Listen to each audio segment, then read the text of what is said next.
तुम्ही तुमच्या मुलांवर खरंच जीवापाड प्रेम करता की फक्त 4 लाईक्स आणि व्ह्यूजसाठी सोशल मीडियावर त्यांची प्रायव्हसी पणाला लावताय? ऐकायला थोडं वाईट वाटेल, पण एक बालरोग तज्ञ म्हणून आज हे स्पष्ट बोलणं गरजेचं आहे. बाळाच्या खोड्या, पहिला डान्स, आजारपण किंवा अगदी ते रडत असतानाचे रील्स जोपर्यंत पब्लिक पोस्ट होत नाहीत, तोपर्यंत आजकाल अनेक पालकांना चैनच पडत नाही. याला सायकोलॉजीच्या भाषेत शेरेंटिंग म्हणतात. पण आजच्या AI आणि सायबर गुन्ह्यांच्या काळात आपण मुलांसोबत काय करतोय याचा कधी विचार केलाय का? इंटरनेटवर एकदा गेलेला फोटो कधीच 100% नष्ट होत नाही.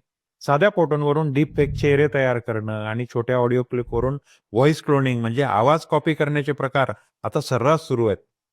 म्हणूनच एक पालक म्हणून आजच हे 3 नियम नक्की पाळा.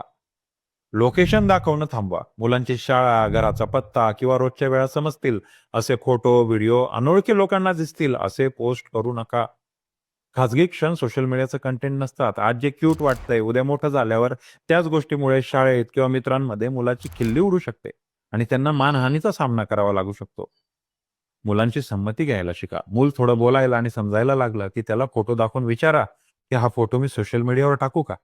यामुळे लहानपणापासूनच त्यांच्यात स्वतःच्या प्रायव्हसीबद्दल आणि पर्सनल बाउंड्रीजबद्दल जाणीव निर्माण होते. ही माहिती नंतर उपयोगी पडेल म्हणून नक्की सेव्ह करा. लाईक्स आणि कमेंट्स आज तुम्हाला मिळतात, पण त्यामुळे निर्माण होणारा डिजिटल धोका उद्या तुमच्या निष्पाप बाळाला भोगावा लागू शकतो. तुमचं मूल हे तुमचं प्रेम आहे, जगाच्या प्रदर्शनासाठी ठेवलेलं कंटेंट नाही. आज संध्याकाळी स्वतःचं सोशल मीडिया प्रोफाईल नक्की उघडून बघा. कारण एक चुकीचा फोटो उद्या मोठ्या संकटाला आमंत्रण देऊ शकतो. तुमच्या ओळखीच्या प्रत्येक आई-बाबांपर्यंत पोहोचवण्यासाठी आत्ताच शेअर करा.